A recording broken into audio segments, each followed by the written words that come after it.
जय हिंद साथियों, मैं आशीष रावत आप सभी का स्वागत करता हूं आपके अपने YouTube चैनल NRDA क्लासेस में। दोस्तों, जैसा आप सभी जानते हैं कि हम सब मिलकर तैयारी कर रहे हैं आर्मी अग्निवीर भर्ती 2025 की, और हमने जो है हमारी 30 प्रश्नों की सीरीज शुरू कर रखी है। इससे पहले हम जो है 50 के क्वेश्चन लेकर के आए थे, बट जैसा कि मैंने कल की क्लास में आपको बताया था कि अपन जो है 30 प्रश्न सॉल्व करेंगे। क्यों करेंगे? क्योंकि आर्मी भर्ती के अंदर 15 जीके और 15 साइंस के प्रश्न पूछे जाते हैं। तो अभी से जो है हमारी आर्मी एग्जाम या आर्मी एग्जाम के पैटर्न के अकॉर्डिंग जो है तैयारी हो पाए। तो इस सीरीज का ये 8वां पार्ट होने वाला है। इससे पहले हमने 50 प्रश्न के जो है सेट तैयार कर रखे हैं, तो आप जाकर के प्लेलिस्ट के अंदर चेकआउट कर सकते हो। ठीक है, तो 50 रखने हैं या 30 रखने हैं, आप मुझे कमेंट बता देना। अगर आप 50 की कहोगे तो मैं 50 भी ले आऊंगा।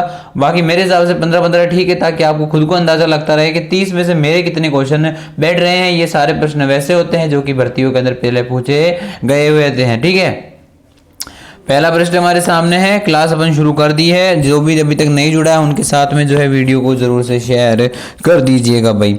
अगला है पहला है, भारत का सबसे बड़ा बंदरगाह कौन सा है? बंदरगाह कौन सा है? तो A Visakhapatnam port, Kolkata port, Mumbai port या फिर चेन्नई पोर्ट। दोस्तों मैं बता देता हूँ, भारत का सबसे बड़ा बंदरगाह कौन सा है? यह है Mumbai port. Option number C correct हो जाएगा।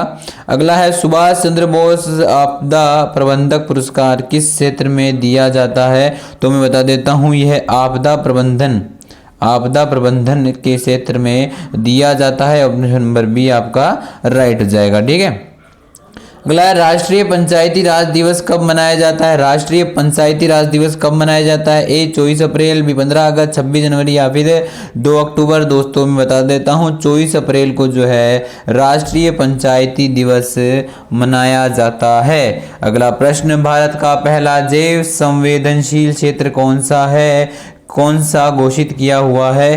तो सबसे पहले जैव संवेदनशील कौन सा है? सुंदरबन, नीलगिरी, काजीरंगा या फिर कंचनजंगा। मैं बता देता हूं, आपका जो है ऑप्शन नंबर बी राइट हो जाएगा। नीलगिरी को जो है सबसे पहला जैव संवेदनशील क्षेत्र घोषित किया गया है। अगला है, भारतीय संविधान में कौन सा अनुच्छेद आपातकालीन प्रावधानों के लिए बनाया गया है? इसके बारे में हमने हमारी जीके सीरीज की क्लास में अच्छे से बात करी थी। अनुच्छेद 30 प्रश्नों पे कौन सा है भाई आपातकालीन? 352 अनुच्छेद है। ठीक है, अगला है, भारत का पहला स्टील प्लांट कहाँ स्थापित किया गया? तो भारत का जो प्रथम स्टील प्लांट है वो जमशेदपुर के अंदर लगाया गया था। ऑप्शन नंबर सी आपका करेक्ट होगा।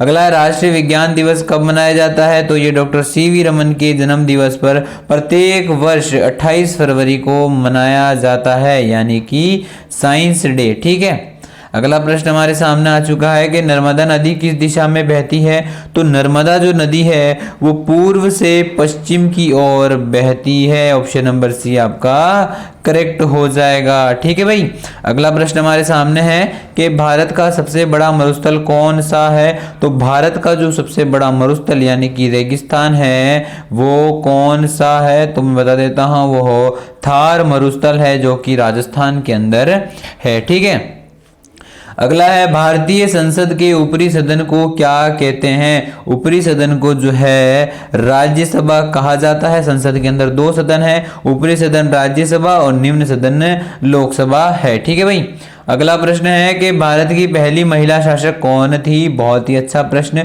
भारत की जो प्रथम महिला शासक थी वो रजिया सुल्तान थी भाई। ठीक है, अगला प्रश्न है कि भारत का सबसे पुराना महाकुंभ मेला कहाँ आयोजित किया जाता है? भारत का जो सबसे पुराना मेला है वो कहाँ आयोजित करा जाता है? तो मैं बता देता हूँ, भारत का सबसे पुराना महाकुंभ मेला कहाँ आयोजित किया जाता है? तो भाई ये है प्रयागराज के अंदर क्या करा जाता है भाई? आयोजित करा जाता है, जो कि इस बार भी भरा गया था, जो कि प्रत्येक 12 वर्ष में भरा जाता है, जो कि कुंभ होता है। और महाकुंभ जो होता है वो कितने सालों बाद आता है भाई? 144 वर्षों में आता है। कितने में? 144 वर्ष में, यानी कि 12 कुंभ मिलकर एक महाकुंभ बनाते हैं। तो हम बड़े सौभाग्यशाली है जो कि महाकुंभ में स्नान करके आए थे।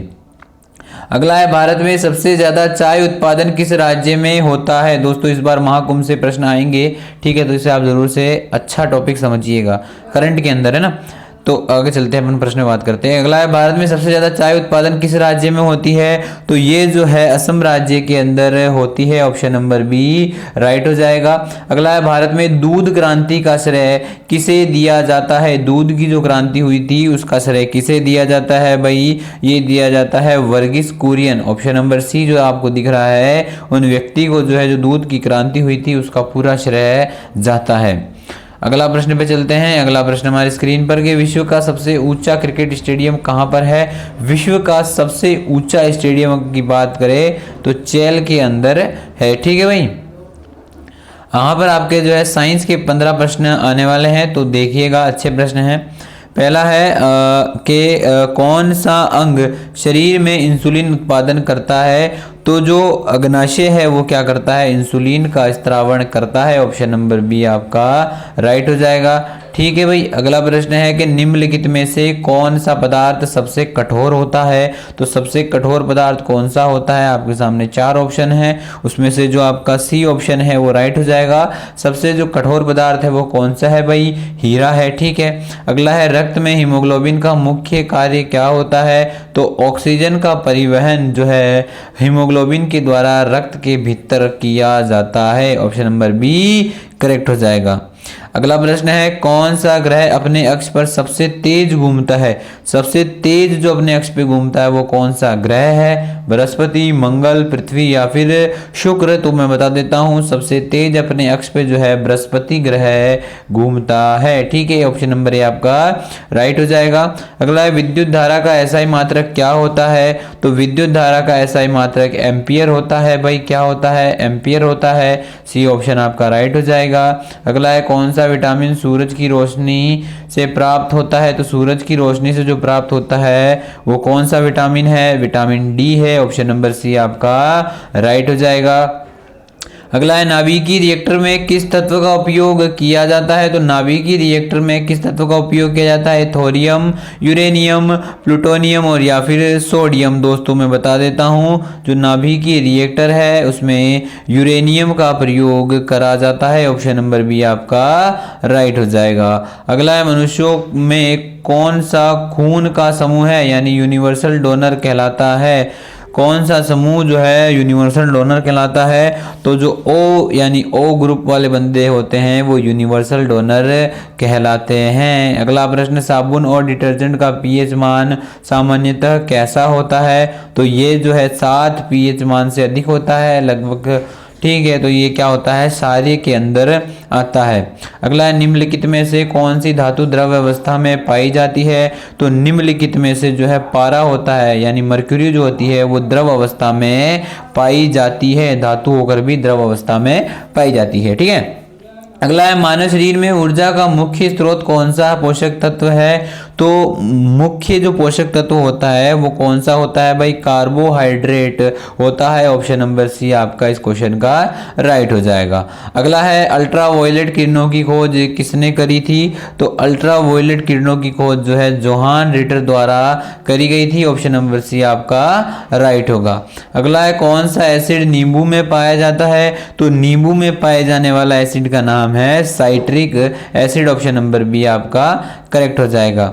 अगला है, बायोगैस का मुख्य घटक क्या होता है? बायोगैस का मुख्य घटक मीथेन होता है। कल की जो 100 क्वेश्चन की क्लास हुई थी उसके अंदर भी हमने पढ़ा था, यानी कि जो प्राकृतिक गैस ही होती है उसमें मुख्य घटक हमेशा मीथेन गैस होती है। अगला है, कौन सा तत्व पृथ्वी की सतह पर सबसे अधिक पाया जाता है? तो सबसे अधिक जो है निम्न में से ऑक्सीजन पाई जाती है जो कि लगभग 21% होती है। यहाँ पर आपके जो है जीके और साइंस के लगभग 30 प्रश्न समाप्त होते हैं। आज के आपको प्रश्न कैसे लगे?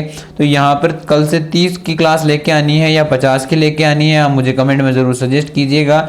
आज की क्लास को अपन यहीं समाप्त करते हैं। अगर आपको वीडियो पसंद आई हो वीडियो को ज़रूर से लाइक कर दीजिएगा, चैनल पे नए हो चैनल को सब्सक्राइब कर देना। मिलता हूँ आपको 2 बजे जीके स्पेशल क्लास के अंदर, तब तक के लिए जय हिंद, जय सिया राम, भारत माता की जय।